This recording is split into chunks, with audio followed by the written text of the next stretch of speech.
Здраво на сите, добре дојдовте во 14-тата епизода од втората сезона на Издиши се, подкаст за поправка на секојдневното расположение.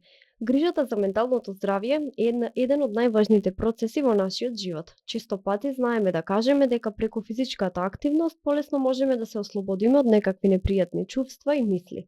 Па така може да заклучиме дека поврзаноста на менталното здравје и физичкото здравје е голема, а се разбира и многу важна. За физичкото здравје, спортската психологија, менталното здравје и спортот ќе зборуваме малку повеќе во оваа епизода. А пред да ја најавам мојата денешна гостинка, би сакала да ве потсетам дека можете да го користите кодот за попуст при закажување на разговор со било кој психолог достапен на платформата Разговор МК. За да може да го искористите кодот со 15% попуст, ќе мора да ја симнете апликацијата Разговор МК на вашите мобилни уреди и при резервација да го запишете кодот издеши се 15. Кодот го имате и во описот на оваа епизода. Исто така, нашите пријатели од Себе сложувалка имаат супер понуда за сите средношколци и студенти. При закажување на разговор со било кој психотерапевт од тимот на Себе сложувалка добивате 15% попуст. А моја денешна гостинка е лиценцираниот спортски психолог Ева Барамачева. Ева, здраво, добро дојдовте во новата епизода. Како сте? Здраво, одлично. Ви благодарам за оваа покана и мило ми е што денеска ќе се дружиме заедно.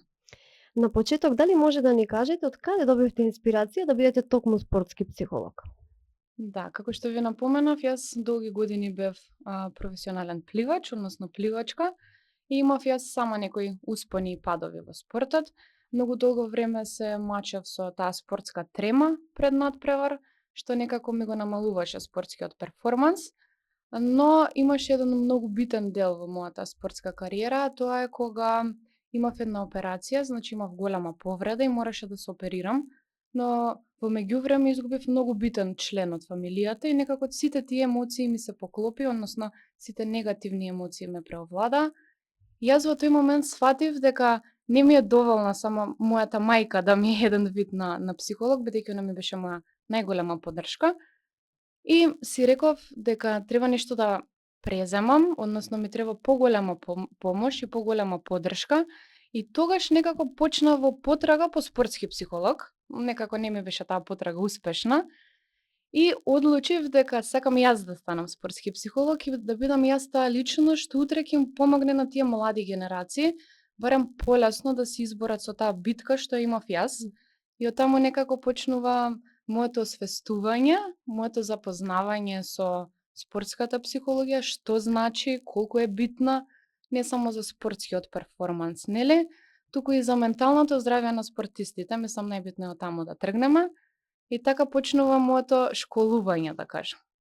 Што представува во суштина спортската психологија?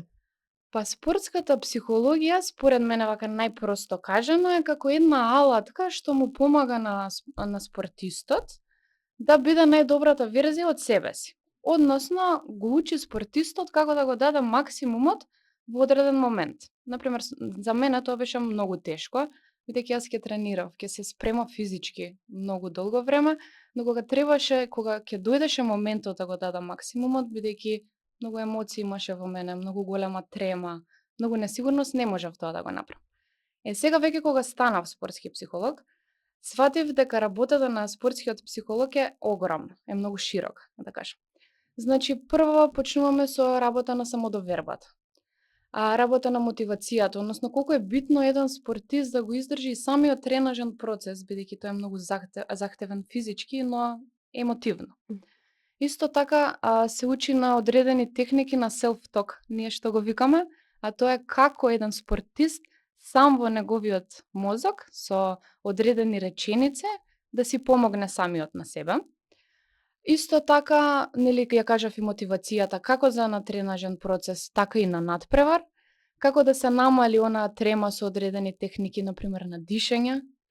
Така да можам да ви кажам дека спортската психологија како гранка е огромна. Да, тоа баш наредно сакав да ве прашам како изгледа процесот на рушење, условно кажано, на трема пред надпревар на некој спортист. Да, па тоа знаете зависи. Например во индивидуалниот спорт е некако поинаку, бидејќи спортистот пред се треба сам на себе да си помогне. Во тие групните спортови гледам дека многу, нели тимот си помага како една целина. Внатре сите членови си помагаат еден на друг, Или Мгм. нормално ако имаме добра, да речам, меѓусебна Да. соработка, но јас бидејќи доаѓам од индивидуален спорт и сега сите мои клиенти повеќе ми доаѓаат од индивидуални спортови, сваќам дека треба да го научиме спортистот како да се потпре самиот на себе. Например, некои сакаат да употребуваат техники за дишење. Јас, например, некогаш можам да кажам и малку им ги форсирам, бидејќи ми е многу битно да го намалат дишењето, да ги намалиме, нели, физичките реакции, а потоа да се фокусираме на умствените процеси. Така да јас тргам со дишење.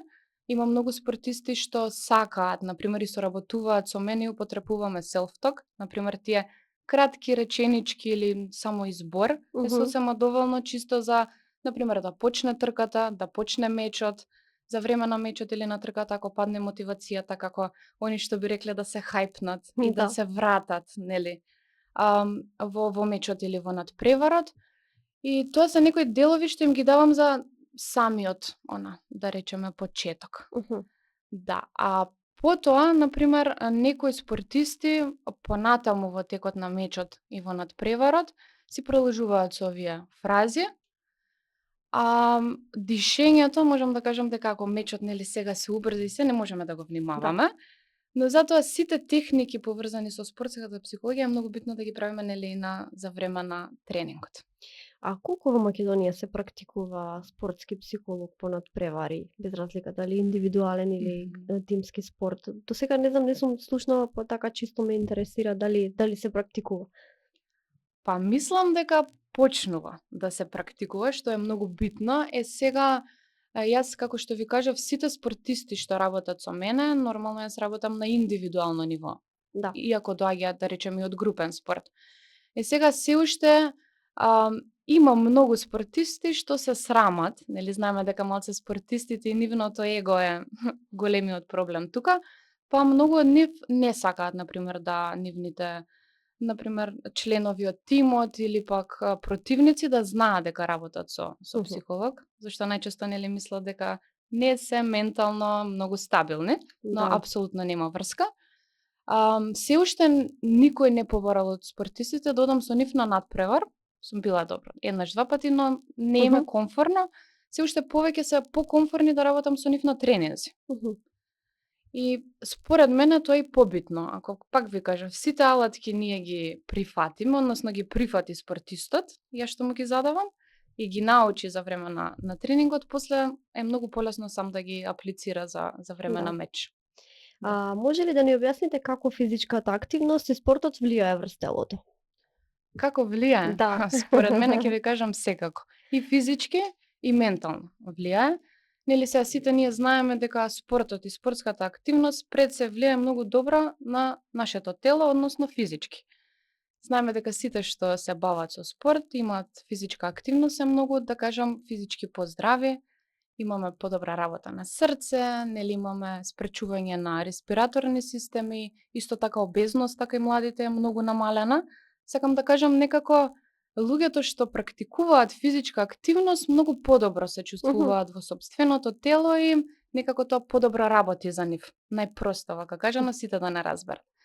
Сега кога доаѓа менталното здравје, исто така има спортот и физичката активност голем придонес, а тоа е дека мислам дека, нели, сите знаеме, нели, кога сме физички активни, тој хормон на среќа, допаминот и ендорфинот расте и најчесто тие што практикуваат константна физичка активност, после вежбањето одма ги чувствуваат тие ефекти на убаво расположение, на благосостојба, Мгм. така натаму. Исто така, веќе кога зборуваме малку, кога навлегуваме во мозокот, можам да кажам дека, например, луѓето што се физички активни и се физички спремни, имаат повеќе неврони им Мгм. се лачат во мозокот, така можам да кажам, во хипокампусот, и тие имаат подобра меморија и многу полесно учат нови работи. Па, например, јас како спортист тоа го приметив уште во основа. Например, јас ќе одам на тренинг, нели, ќе се извежбам, ќе се испливам, ќе дојдам дома и навистина лекциите ги учам многу побрзо него ако не сум била на тренинг. Мгм. Тоа е многу битно. Исто така, многу интересен факт е што има една сива материја во мозокот. Таа се развива, например, исто поготово кај децата, и таа е заслужна за онаа мотивација за завршување на врските, Мгм. Тоа е исто така еден многу интересен податок. Да. Дали има некакви разлики во тоа како спортот влијае врз менталното здравје кај мажите и кај жените? Знаете како, ова според мене е малце комплексно Мгм, прашање, мгм. зашто мене ако ме прашате, реално мислам дека до некаде нема, горе-доле исто, но ако се замислам да речеме, нели сега машките и женските ние се разликуваме. Да. Пред се хормонално, физички, секако. Сега, пак според мене ќе ви кажам дека во тие моменти, нели, ние што сме еднаш во месецот во период на циклус, мислам дека физичката активност многу помага во менаџмент на тој хормонален дисбаланс. Мгм. Например, болките се многу помали ако сме во константен физички напор. Емоциите ние како женски знаеме подобро да ги регулираме, да ги канализираме. А од друга страна, пак и машките, мислам дека тоа е многу битно, зашто они, знаете, ја трошат енергијата кога вежбаат и многу полесно добиваат една самоконтрола, да кажам. Мгм. Немаат гнев. Нели, Мгм. машките, поготово тинеџерите, знаат да се многу избувливи. Да. Не знаат да ги канализираат тие негативните емоции, па мислам дека им помага можеби во тој дел. Мгм, мгм. Да. Ги споменавме и децата. Колку е важно да се започне физичка активност уште од мали нозе? Па според мене, мислам дека тоа е најважно. Јас како дете спортист почнав од 4 години да тренирам пливање и тоа, замислете зашто се плашев од вода. О. Значи, да, немаше никаква поврзаност со тоа дека јас сакам да почнам да пливам.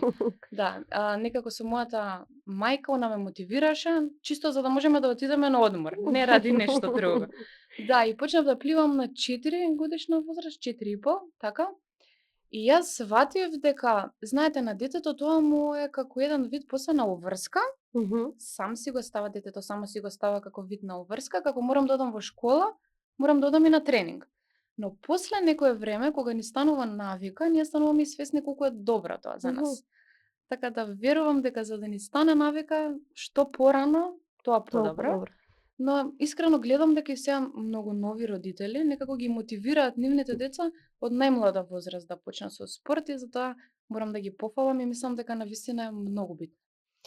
Дали се практикува и колку е важно според вас да се практикува психолошкиот пристап кај деца кои што активни во спорт, кои што одат по надпревари, по различни случувања, да се почувствуваат мотивирани, да имаат поголема самодоверба. Иако мислам дека кај децата тој момент на компетитивност е искрен, тие не знаат баш Мгм.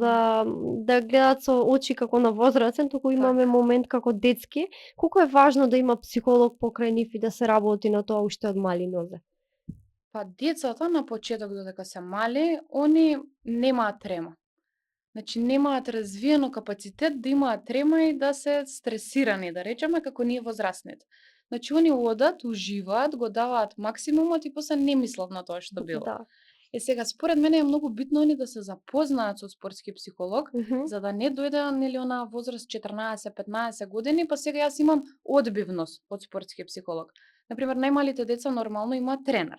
Ако што имаат тренер, според мене треба да имаат и спортски психолог, чисто за да бидат запознаени со фактот дека спортскиот психолог не е баук, што би рекле старите, и дека е Да. тука да им помогне и да работи заедно со тренерот за нивниот спортски перформанс. Мгм.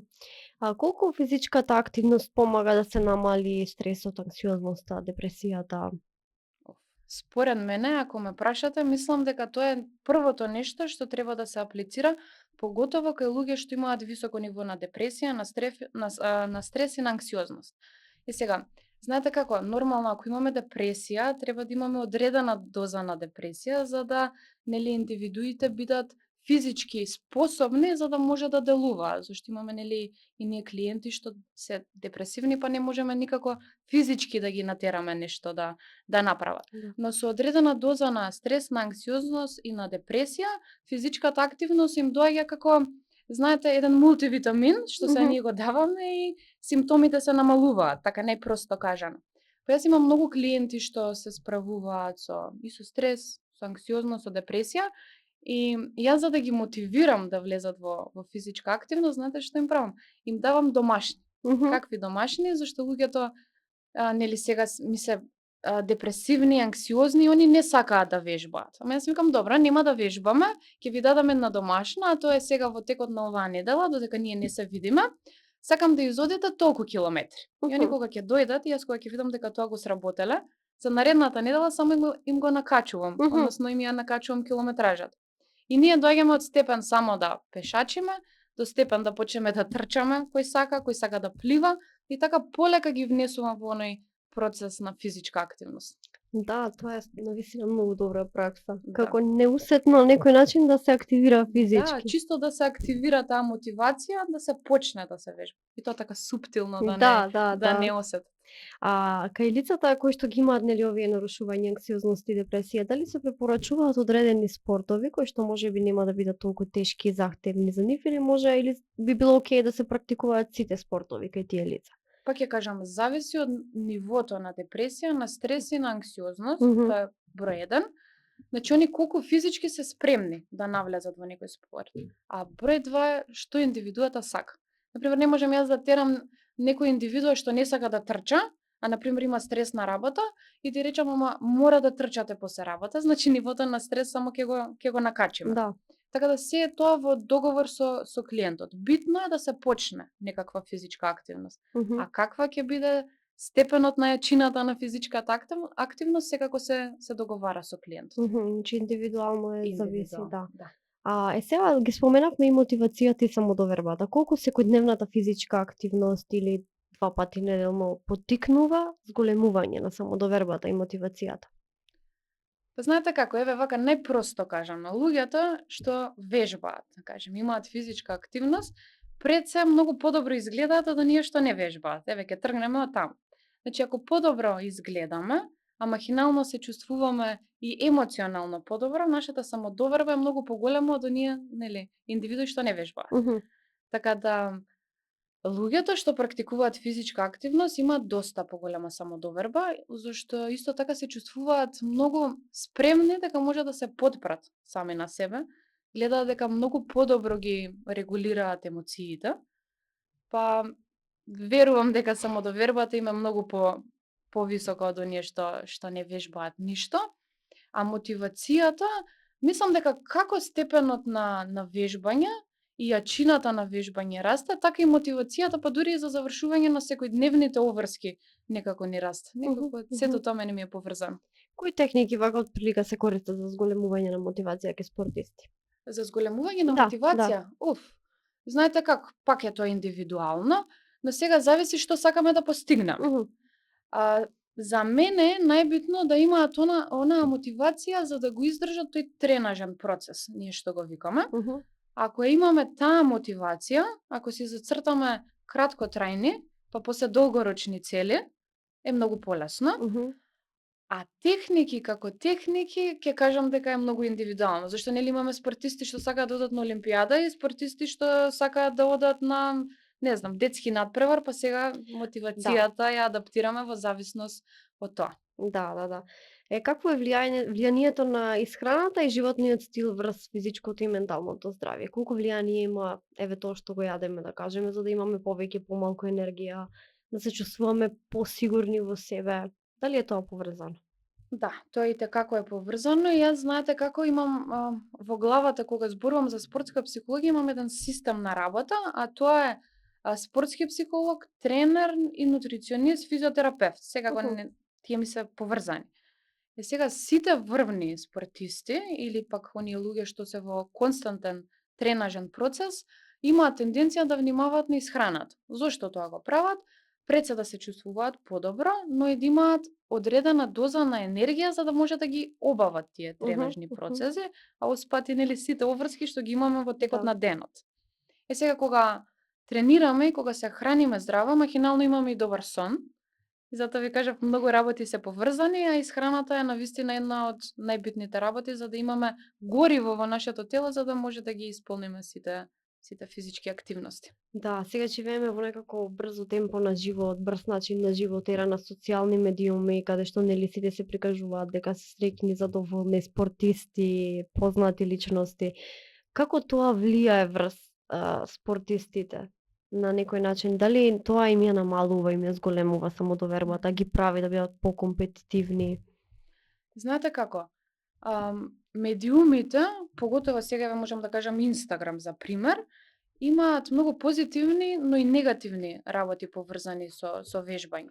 Например, младите што немаат никаква тенденција да вежбаат, мислам дека до некаде и се мотивираат. Мгм. Односно, не знам, ги гледаме сега ние моделите, они стануваат од сабајле, прават шейк, нели, облекуваат Да. многу, да, многу модерна облека за вежбање и вежбаат. И некако младиве се мотивираат за тоа им, ако они се сликаат за на Инстаграм, ама гледам дека некои почнуваат на вистина да вежбаат. Внимава дури и на исхраната, пијат шејкови и сето тоа. Но знаете како имаме и група на млади луѓе што они се веќе во некој тренажен процес и они се споредуваат со тие во наводници модели на Инстаграм што ги гледаат. Значи они никогаш не се задоволни од нивното тело и секогаш се стремат да го достигнат обликот на телото на моделите што го Да. гледаат на Инстаграм. Е сега ако тргнеме од таа страна, никогаш нема да најдеме вистинска мотивација да вежбаме и никогаш нема да бидеме задоволни од нашето тело. Така да мислам дека е многу оваа тема на социјални медиуми е до некаде зезната, што би рекле младиве, зашто треба многу внимание да се обрне на кои аспекти од тие социјални медиуми ние се насочуваме. Да, да, затоа што има се што нели, па сега не може сите да изгледаме Така така како модели. Така е, точно. Таа е Точно. реалноста. На некој начин тоа има работа на моделите да изгледаат така. Па добро, и они не се представуваат во вистинско светло Да, според мен. да, Не. да, да. Споменавте вие дека сте имале и повреда. Да. Тоа знае некогаш да биде и голем предизвик за спортистите, можеби може да значи и крај за нивната кариера. Како вие како спортски психолог им помагате низ целиот тој процес за да не им падне мотивацијата, полесно да закрепнат? Па знаете како, јас кога се повредив, во тој период од мојата кариера ми беше најдобар период од мојата кариера и некако го достигнав мојот пик, што би го нарекле спортистите. Бев многу мотивирана, многу тренирав, давав се од себе, но повредата ми беше некако стара и си ја влечкав и ми се случи во најнезгодниот период од мојата кариера. Кога се случи тоа и кога сватив дека јас треба да се оперирам и дека 3 месеци не можам да газам на нога, во мене ми беше крај на светот, односно се ми се сруши. Бев многу депресивна, ви кажав во тој период изгубив и член од фамилијата што ми беше многу Да. битен и бев некако во една црна дупка, ама црна дупка што другите не може да ја разберат. Знаете како? Например, јас ќе се видам и со моите другарки и они ќе ми речат: добро да е, сега не можеш ти да тренираш, малце одмори си, шо? Биди малце дома. Значи цело време си во физичка активност, одмори си малку. Ви викам, дома најмногу ме сваќа, поготово мајка ми, зашто не знаеше тоа колку ми е мене битно. И сега јас кога седнувам од другата страна на столчето како спортски психолог, тоа јас што сум го поминала многу ми помага. Мгм. Многу ми помага. Знам, например, од каде да тргнам. Например, има некои спортисти што пред се мора да се исплачат, да го изжалиме тоа, да изжалиме повредата, да ги исканализираме емоциите, па после да се вратиме на тоа дека мораме да ја кренеме мотивацијата, да најдеме зошто се враќаме во тренажниот процес, што ни е битно, што можеби оваа повреда за нас значи. Мгм. Никогаш ако останеме во тој процес на да, јас сум повреден, разочаран сум, ќе останам во тој процес на разочараност, па може нели ќе вроди со некој друг плод. Да. Како уствари може да се стане спортски психолог? Која едукација е потребна? Оф. Еве да ги мотивираме младите Да. слушатели кои што можеби би сакале да бидат спортски психолози. Така. Пред се треба да имаат неизмерна љубов кон спортот. Јас тргнав од тоа, да име тоа пасија. Потоа јас завршив општа психологија тука во Скопје на American College. Подоцна се запишав на магистарски студии во едно градче во Грција, се нарекува Трикала.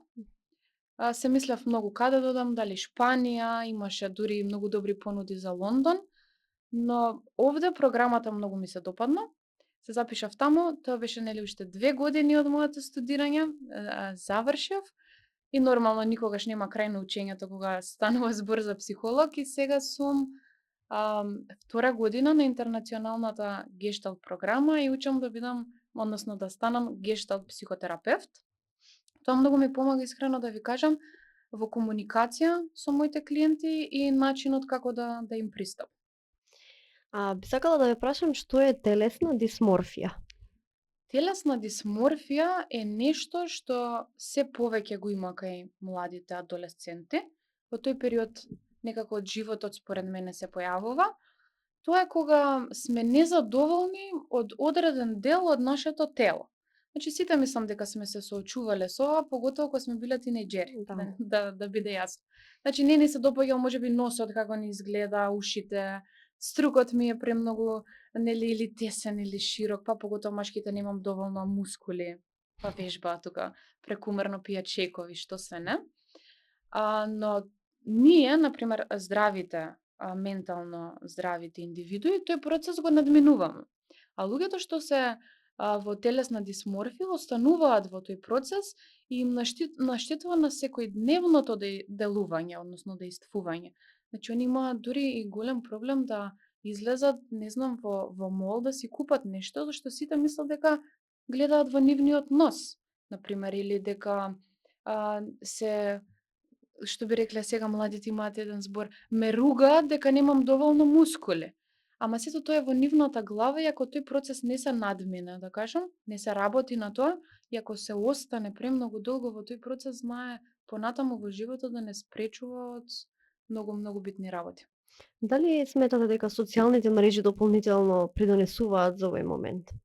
Придонесуваат и тоа како, нели зборувавме дека сите Да. модели на Инстаграм поготово изгледаат совршено. Значи нема човек што изгледа совршено, ниту неговото тело што изгледа совршено. Значи ние колку и да вежбаме и здраво да се храниме и да спиме по 8 до 10 сати во текот на денот, не може да бидеме совршени. Така да младите гледам дека имаат тенденција да вежбаат за да изгледаат како моделите на Инстаграм. И сега што тука се случува? Значи тука се случува они да влезат во процес на фрустрација, Мгм. да не си го сакаат телото зашто никогаш нема да стигнат да бидат како моделите.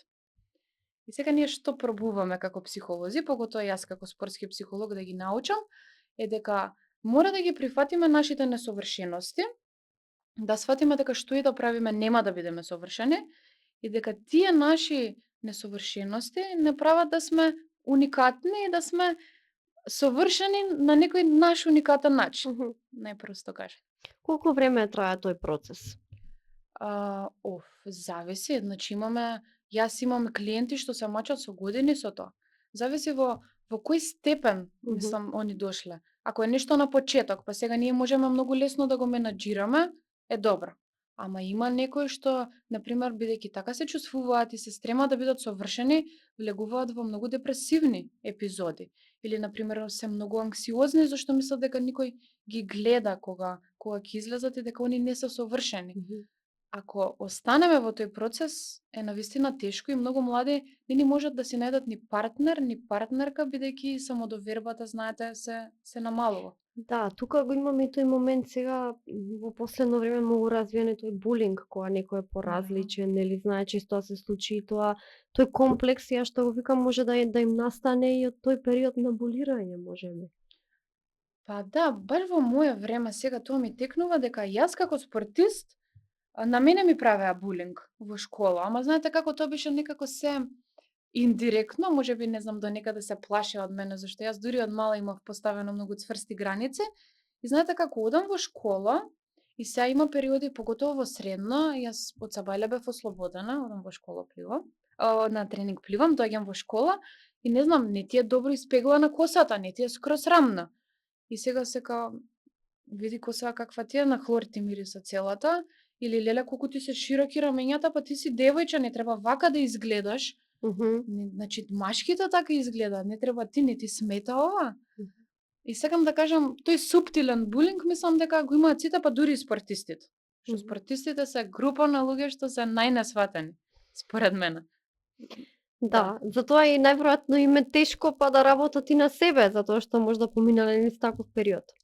Па дел можеби ради тоа, а дел има спортисти што кога ќе станат нели професионалци во својот спорт и кога ќе достигнат одреден степен на одредено ниво, мислам да се добри, тогаш они нивното его расте и Мгм. мислат дека се знаат, дека се можат, дека никој ништо не може да им каже. Така да поделени ми се спортистите некако. Сакам да ве прашам, кога не би избрале пливање, што би избрале друго како спорт? Како спорт? Да. Мислам дека кошарка. Да? Да. Имаше еден период кога ни ги затворија базените, нели нашата нашето златно државиче и едно 3 месеци немавме базени, немавме вода, немавме ништо и јас негде никаде мала бев, не знам, 5-6 оделение се запишав на кошарка. Туку многу ми се допадна, знам тогаш јуниор беше клубот во кој што тренирав. Туку ми се допадна, одев на тренинзи, бев многу мотивирана и ми ги отворија базените и си се вратив пак На назад. првата љубов. Да, на првата љубов, точно. За крај, дали може да ни кажете ваши совети зошто е важно да се почне физички да се биде активен и паралелно со тоа да се води грижа за менталното здравје? Па како што кажав, е многу битно да ги насочиме децата, младите да почнат да практикуваат физичка активност. Реков дека физичката активност според мене е како еден мултивитамин за добро физичко и ментално здравје. Значи прво ни е многу битно нашата младина да е физички здрава, да немаме никакви болести, а после постепено, нели, да го намалуваме и нивото на анксиозност, на стрес, на депресија и да ги учиме младите да си го сакаат нашето тело и да ја шириме таа култура на body positive. Што бе. Ево, ви благодарам на гостувањето. Ви благодарам и на вас. А вие, драги гледачи, не заборавајте дека преку физичкото здравје може да го храните и одржувате и вашето ментално здравје. Би сакала да ве потсетам дека можете да го користите кодот за попуст при закажување на разговор со било кој психолог достапен на платформата Разговор МК. За да може да го искористите кодот со 15% попуст, ќе мора да ја симнете апликацијата Разговор МК на вашите мобилни уреди и при резервација да го запишете кодот издиши се 15. Исто така, нашите пријатели од себеслужувалка имаат супер понуда за сите средношколци и студенти. При резервација на разговор со било кој психотерапевт од нивниот тим имате 15% попуст.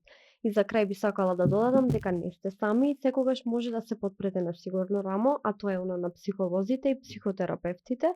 Тие со сигурност ќе ве насочат како да се изборите со сите животни ситуации.